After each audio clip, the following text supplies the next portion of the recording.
রোচক হবে খেতে।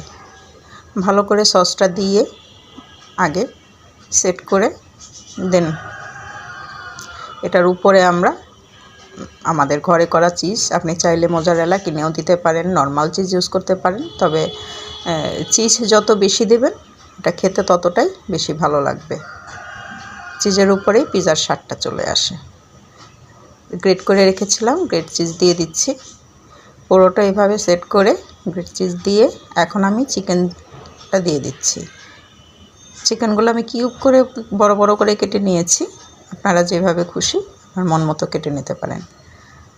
যাই হোক, চিকেনটাকে সেট করে বাকি খেয়াল করুন কীভাবে কোনটা দিচ্ছি, আপনি আপনার মন মতো সাজাবেন।